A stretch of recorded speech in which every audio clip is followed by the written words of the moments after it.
Singapore's top COVID-19 experts tell us what it will take to win the battle against the coronavirus.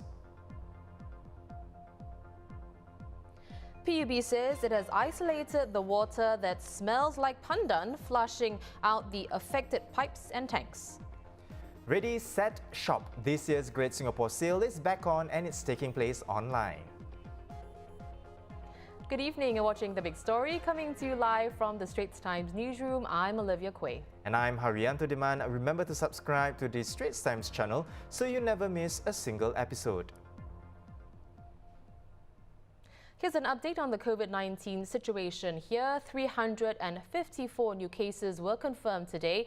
These include 8 community cases, 4 Singaporeans or permanent residents, and 4 work pass holders. There were also 5 imported cases. The majority of today's 49,098 cases are migrant workers living in dormitories. Now, more details will be released tonight. Health experts addressed some of the burning questions about COVID-19 in an online lunchtime webinar hosted by the Straits Times today. Senior health correspondent Salma Khalik moderated the discussion, which marked 6 months since Singapore reported its first confirmed case. Topics discussed include appropriate social behaviour as well as what constitutes a good vaccine. So I haven't met my friends for a long time. You know, we sometimes meet and gather and gossip, etc. And when you're eating, you take your mask off. Right, so that becomes a danger. So then the question is, should I go out? Should I, meet them 2 or 3 times a week, or should I not see them at all and still continue staying indoors, even though it's allowed? One day every fortnight, every 14 days, I meet my parents to have a meal together. I don't think that is a high-risk activity, but would I do that while at the same time meeting many different groups of different friends? Every time I interact with more people, you can slowly think of it as you're slowly adding up your risk. And if I know that most of the days, I minimize my activities to coming to work, going shopping for supermarket, grocery shopping, I reduce my risk significantly based on my own activities. It's about living with the virus. We can't all lock ourselves at home, but we can do things as safe as possible. And because we're not all in shutdown, there will be the odd case, but with good behaviour, we can have a small number of cases, small clusters, no super spreading events, and we can go on like this fairly indefinitely. Could you tell us what makes a good or a successful vaccine? Is it its effectiveness, the lack of side effects, how long it lasts? You know, what are the criteria for deciding? That there's no such thing as 100% protection. So having 70% actually is good. But I think at the end of the day, the control of COVID isn't going to rely on vaccine. It isn't going to rely on drug. It isn't going to rely on measures like social distancing alone. It's probably a combination of everything that we can throw at this virus. So at the end of the day, if we have a 70% efficacious vaccine versus a drug that can prevent development of severe disease, as well as treatments that can prevent severe complications, I think if you put all of this together, we can at least try and keep this problem at bay and go back to as much of our normal lives as we can. Now, great discussion as always. You can watch the webinar in full on our Facebook and YouTube channels tonight at 7 p.m. Meanwhile, secondary schools, junior colleges and millennia institutes can resume lower-risk CCAs from Monday, July 27th. Depending on how this works out for older students, such activities in primary schools can resume at a later date. There are some required measures for permitted CCAs and school activities, including a maximum of 20 students per activity. And where possible, the composition of participants should be fixed to minimize intermingling. Groups of 5 or fewer can also interact more closely. For example, 4 students can play doubles at table tennis. CCAs and school activities that continue to be suspended include those that involve high levels of body contact or high exposure to aerosol and splatters, like singing in a choir. In other news, National Water Agency (PUB) said today that Singapore has ramped up local production of water to meet demand after some water from Malaysia had to be isolated. This following some households here reporting a pandan smell in boiled tap water, if you remember yesterday. Yes, now the cause of the scent is tetrahydrofuran or THF. It's an organic compound commonly used as a solvent in industries. Lab tests of water samples taken from the affected homes as well as water mains found trace levels with the concentration equivalent to dissolving 2 tablespoons of a substance into an Olympic-sized swimming pool. The source of the issue was traced to water imported from Malaysia. PUB expects the issue to be resolved today. Let's talk more about this with Professor Shane Snyder, who's the Executive Director of the Nanyang Environment and Water Research Institute at the Nanyang Technological University. Welcome, Professor. But besides the Johor River in Malaysia, Singapore can count on 3 other taps: desalination, treating used water, as well as rainwater collected in our reservoirs. But how long do you think it will take for the issue to be completely resolved? I mean, PUB says today, but what do you think? And for how long can our local water production sustain Singapore's needs? Thank you for having me. So our local supply is quite resilient, actually. We've seen it survived through various droughts, etc. And as I understand it, PUB has already taken measures to clear the system of the chemical, and I believe we'll be back in normal production quite quickly. Prof, how did the THF bypass detection, given Singapore's vigorous water purification system? Well, I think there's 2 answers to that. First of all, that particular chemical, THF or tetrahydrofuran, is extremely water soluble. The concentration, as you mentioned, was at a very low level. So it's extremely difficult to detect. Actually, perhaps ironically, the human nose is more powerful than most analytical instruments that we can use to detect it in the water. Therefore, we can smell it often before we can detect it. Right. Well, if THF is tough to detect in the water for all the reasons you just mentioned, what is the risk of this occurring again, or the risk of the public having a long exposure to it? The risk of it happening again really depends on the watershed, I think, in Malaysia, and being able to maybe better control the discharges. But the fact is, the concentration is extremely low, 10 to 100 times lower than any health advisory I've ever seen. But I think the fact that PUB could detect it quickly and take action really should put the public's mind at ease that it's not an immediate threat anymore. Is there a risk of the public having exposed to it for a long period of time? I don't think that there's a risk for chronic or long-term exposure through the drinking water. Actually, THF is a chemical that's in a lot of consumer products that we're exposed to as well. But the fact that PUB stopped the flow of this water and purged the lines in the distribution system, I think what customers or residents like myself should do is perhaps clear our own taps at our house to get any residual out. But I don't think there's any further risk immediately from the spill. All right, good to know. So thank you so much for your insight, Professor Snyder. We've been speaking to Professor Shane Snyder, Executive Director of the Nanyang Environment and Water Research Institute at NTU.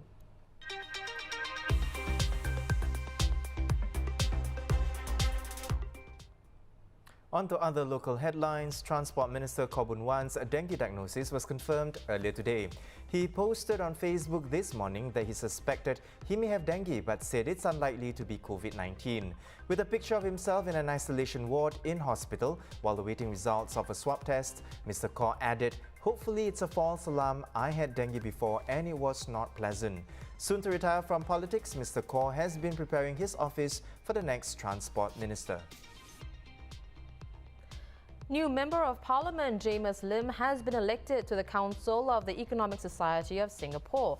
The economics professor and MP for Sengkang GRC joins an illustrious group of professionals to discuss the top issues affecting Singapore's economy.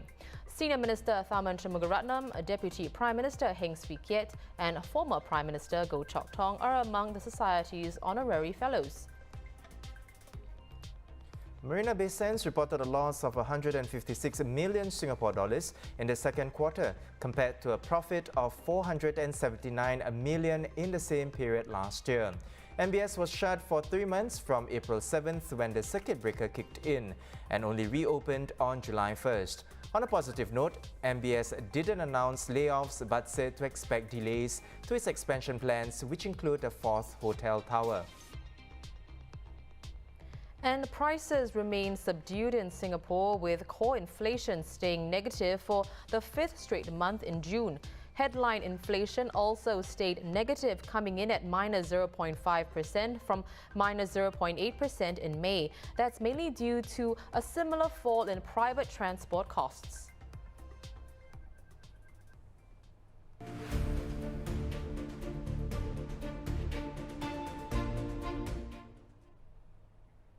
Now, meanwhile, Singapore's annual national sales event, the Great Singapore Sale, returns in September, but it'll be online with virtual activities. Called the eGSS, it will be held from September 9th to October 10th, and it's one of the key events in the Singapore Tourism Board's 9-month-long SingapoRediscovers campaign. From retail to F&B, as well as attractions and hotels, shoppers can look forward to offers across these sectors. The deals available in limited quantities on the eGSS Go Spree platform will be different every day of the week. Shoppers on Go Spree can also leverage digital tools to view products and take part in virtual workshops. It was previously announced that the GSS would be cancelled this year, the first time in its 26-year history that the event wouldn't be taking place. Joining us to discuss this is Vice Chairman of the eGSS Organising Committee, Joshua Koh. Now, he's also Honorary Secretary of the Singapore Retailers Association. Joshua, hi. Joshua, the GSS was initially meant to be cancelled this year. Why the decision to bring it back? Well, I think, the GSS has always been Singapore's beloved shopping event for the past 25 years. And many were disappointed when we announced its cancellation earlier this year. But mainly due to the fact that it would draw crowds to the shops and malls, increasing the risk of COVID transmission. However, we discussed and brainstormed internally on how we could have a successful sales season without the large crowds forming, and this is how the eGSS was formed. And the aim of eGSS was to digitalize the whole GSS experience with very good sales and promotions, but also digital fringe events to draw and draw the crowds back in on the digital space. And so we are very excited that to announce the launch of eGSS to replace the GSS this year. Right. Well, it goes without saying that this is an unprecedented time for the retail sector as businesses progressively move to the online space to keep afloat. So, Joshua, what are the challenges of trying to organize the Great Singapore Sale during a pandemic? Yeah, so as we all know, GSS has traditionally been a brick and mortar driven event. But this year, because of the eGSS being launched, we realized the need to quickly expedite the upgrading of our retailers to be more digital savvy.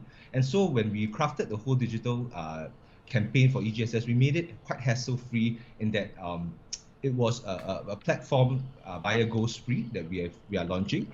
And retailers from all various levels of digital savviness can tap onto this program. Those that are not digital savvy can tap onto the various government schemes like the e-commerce booster package, which was launched by ESG, and this will allow them to be onboarded to marketplaces much more easily than setting up a whole new e-commerce site themselves, which would be a great challenge for most retailers in a short time frame. The second challenge that we faced was holding of fringe events. As you know, GSS wasn't just about sales, it was other things like movie screenings, fashion shows, and even pop-up booths. So by bringing that to the digital sphere, we have actually switched to online event showcases, doing live streaming events, AR showcases, and make use of things like gamification to again draw the crowds back into the mood of shopping. Joshua, GSS typically boasts attractive deals and discounts to encourage retail shopping. But amid this bad economic climate, many Singaporeans are worried about keeping their jobs, while others are facing pay cuts. Do you foresee then a lower participation rate with people possibly being more conservative in spending? Yes, I mean, it's admittedly, we'll see a reduction in expected participation compared to prior years as discretionary spending will be curtailed due to the bad economic climate. However, we also know that actually Singaporeans spend a considerable amount of money overseas during their holidays. And with travel restriction in place, we hope that a fraction of that spending can be channeled back to local consumption, aided by the special deals that retailers will be offering during the eGSS period. We are also encouraging locals to support local businesses and brands during this difficult period.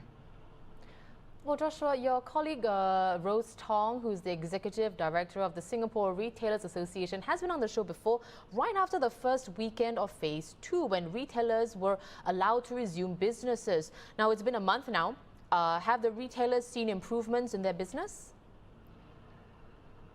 Yes, I think we have started to gradually see sales starting to pick up, especially as the circuit breaker measures were being lifted. People are more comfortable coming to the shops, but they're still far below pre-COVID levels.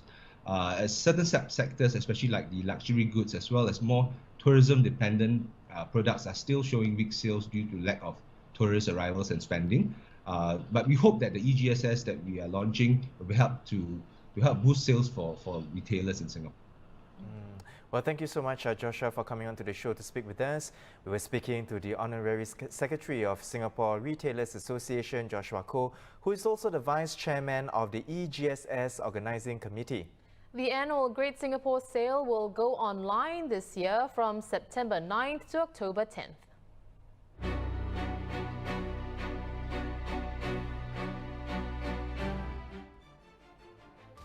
Good evening, I'm Dylan Ang. Let's take a look at the global headlines. Malaysia's Sabah state is on the verge of changing governments, with Assemblymen formerly loyal to Chief Minister Shafee Apdal expected to defect to the Perikatan Nasional Pact, helmed by Prime Minister Muhyiddin Yassin. Well-placed sources say that at least 14 Assemblymen have agreed to desert Datuk Seri Shafee, a staunch ally of former Premier Mahathir Mohamad, and back his predecessor and rival Musa Aman instead. If this happens, Perikatan Nasional would control 10 of Malaysia's 13 state governments. The closure of the Chinese consulate in Houston, Texas is the latest salvo in a battle between the United States and China. US authorities had ordered the closure of the consulate on Wednesday, citing Chinese theft of intellectual property. The move came a day after the Justice Department unveiled the indictment of 2 Chinese nationals for hacking hundreds of companies and attempting to steal coronavirus vaccine research. Kim Kardashian has asked for compassion and empathy for her husband Kanye West's struggles with bipolar disorder that have led to a series of rambling public remarks on subjects ranging from politics to his own marriage. In a statement posted to Instagram, she asked that the media and public give the family the compassion and empathy needed so that they can get through this. Her statement was her first public comment after weeks of interviews, public appearances, and Twitter comments by West raised concerns about the Grammy winner's mental health. And Liverpool players finally got their hands on the Premier League trophy in a muted presentation ceremony in front of an empty Kop after a thrilling 5-3 victory over Chelsea in their last home game of the season. The English title is the club's first in 30 years. Despite police issuing a dispersal order in light of the pandemic, many fans gathered outside the stadium to let off flares and fireworks. And those were the headlines from around the world. It's back to you guys in the studio. Well, thanks so much, Dylan. So those are our top stories for today. Visit straitstimes.com for more news and videos, and of course, subscribe to our YouTube channel by hitting the red button below. Once again, I'm Haryanto Diman with Olivia Quay. Join us tomorrow for more stories on The Big Story.